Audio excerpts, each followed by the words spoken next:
Olá, sou o professor Luiz do canal Matemática for All. Sejam bem-vindos ao nosso canal. Nesta aula, nós vamos resolver esta questão. Observe, nós temos aqui na figura um triângulo retângulo ABC, com ângulo reto no ângulo B, um ângulo de 90 graus aqui. A hipotenusa deste triângulo retângulo mede 10 unidades de comprimento. Um dos catetos, ou seja, o cateto AB, medindo 6, e o outro cateto não foi dado. Mas isso aí não é problema, você pode encontrá-lo usando o teorema de Pitágoras.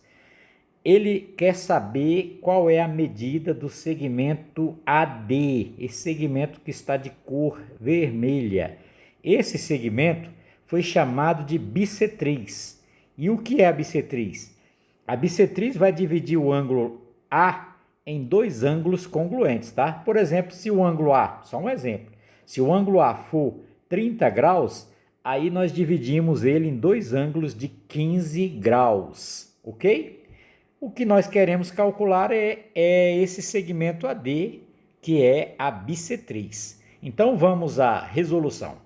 Para calcular esta bissetriz no triângulo retângulo, nós vamos usar o famoso teorema da bissetriz interna. Então vamos escrever isso aqui, ó. O que eu vou usar? Eu vou usar o teorema, deixa eu escrever, da bissetriz interna, tá? Teorema da bissetriz interna. O teorema da bissetriz interna, ele diz o seguinte, tá? Resumindo aqui, ó.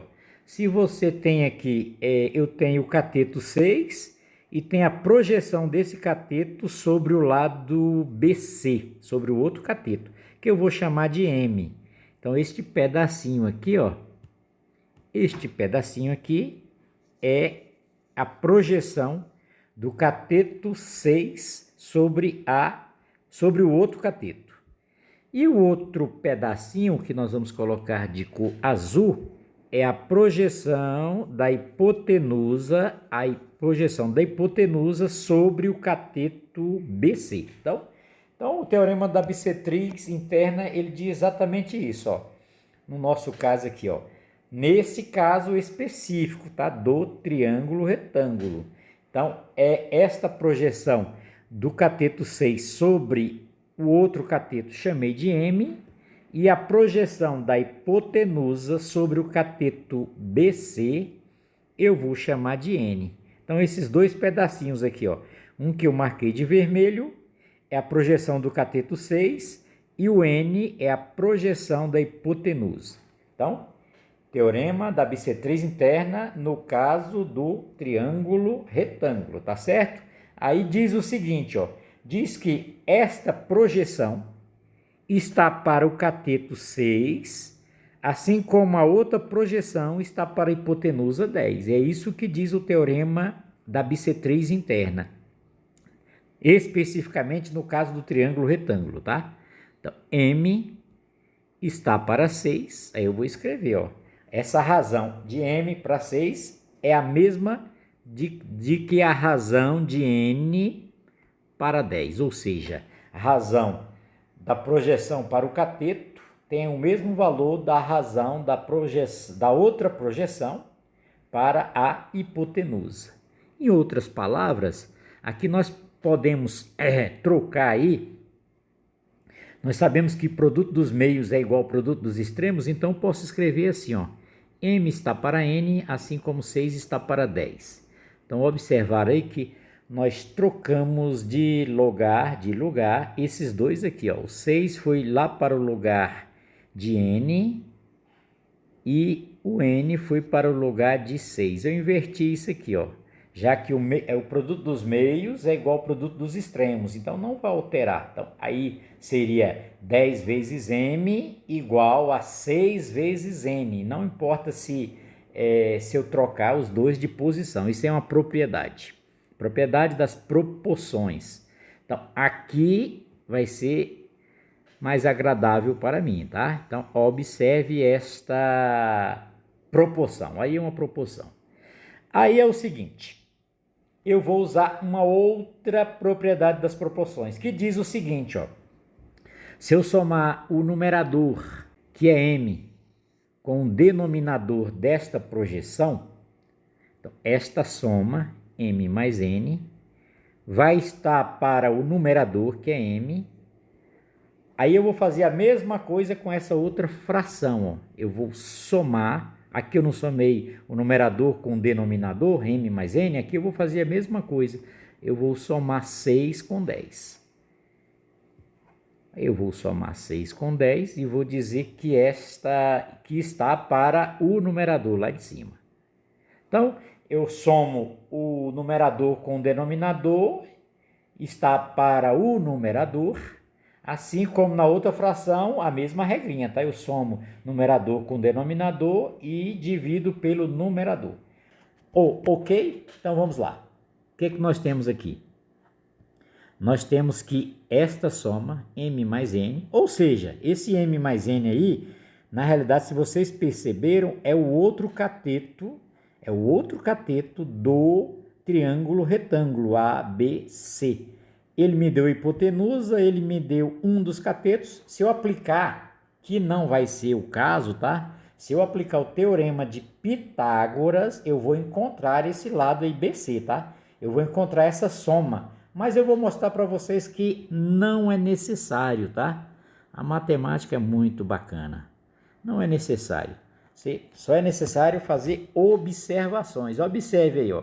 Esta soma m mais n vai estar igual para a soma de 6 mais 10 para 6, que é 16 sobre 6.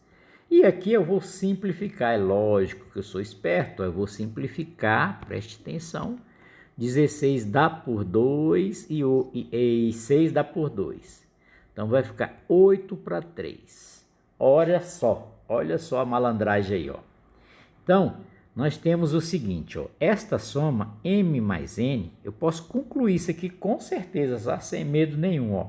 Essa soma m mais n, aqui o numerador eu vou igualar ao numerador aqui, que é 8. Então, essa soma é 8. Ou seja, se eu usar aí o teorema de Pitágoras nesse triângulo retângulo aí, ó, que eu não vou usar, eu também vou encontrar 8, tá? Usando o teorema de Pitágoras, 10 ao quadrado é igual a soma de 6 ao quadrado, mais aí eu chamaria de uma letra aí qualquer, y, por exemplo, ao quadrado. Então, e evidentemente, se eu falo que o numerador m mais n é 8, então o denominador m só pode ser 3. Só pode ser 3. Então, m é igual a 3. Então, o que nós temos aí, ó? Eu encontrei o valor de m, tá? Posso até aqui, ó. Eu vim aqui, eu apago este m e vou substituí-lo por 3. Por quê? Agora, o que eu quero encontrar, o meu objetivo é encontrar esse segmento AD, tá?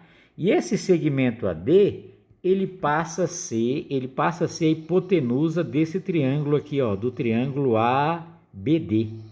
Vocês concordam comigo? Se discordar, coloquem aí nos comentários abaixo, tá? Eu gosto da polêmica. Então tá aí, ó. Gosto da polêmica. Tá aí. Esse triângulo amarelinho, ele tem cateto 6 e 3. Aí agora, para encontrar o AD, que é exatamente a BC3, exatamente o que eu quero, só é aplicar agora sim. Agora eu vou aplicar o teorema de Pitágoras. Aí nós temos o nosso triângulo, que eu vou replicar aqui abaixo, o triângulo retângulo, cateto 6, o outro cateto 3, e agora vou chamar essa hipotenusa aí de x, tá? Que é o segmento AD, tá? Esse segmento AD, ó, de vermelhinho aí, é a hipotenusa que eu estou chamando de x. Então vamos lá. Colocar aqui os valores aqui para você identificar, que é o lado A, que é o lado B, é o vértice A, vértice B e vértice D. É ABD, ó, tal qual tá lá, ó, ABD, o triângulozinho amarelo. Então vai ficar assim, ó, x ao quadrado, hipotenusa ao quadrado, é cateto ao quadrado, que é o 6 ao quadrado, mais o outro cateto, que é o 3 ao quadrado. X ao quadrado é igual a 6 ao quadrado é 36, 3 ao quadrado é 9, somando 36 com 9 você vai achar 45. Para encontrar o valor de x, que não me interessa x ao quadrado, me interessa x. Eu tiro a raiz quadrada de 45, tá? Só que, ao invés de tirar a raiz quadrada de 45, eu prefiro tirar a raiz quadrada de 9 vezes 5. Porque eu sei que 9 vezes 5 é 45. E por que isso? Porque 9 tem raiz quadrada exata, que é 3. E o 5 continua preso lá, tá? Continua preso no radical. Então tá aqui, ó. Encontramos facilzinho o valor daquele AD, tá? Sem, digamos assim, muita besteira, tá? Vamos dizer assim, eu fui direto ao assunto. Este foi o meu método, minha resolução. Eu sei que vocês têm outras, pode ser até melhor, tá? Mas coloquem aí nos comentários o que você achou. Gostou desta resolução? Tem uma outra mais tranquila? Então, se inscreva em nosso canal, ative o sininho e não esqueça de dar um joinha. Eu aguardo vocês aí na próxima aula.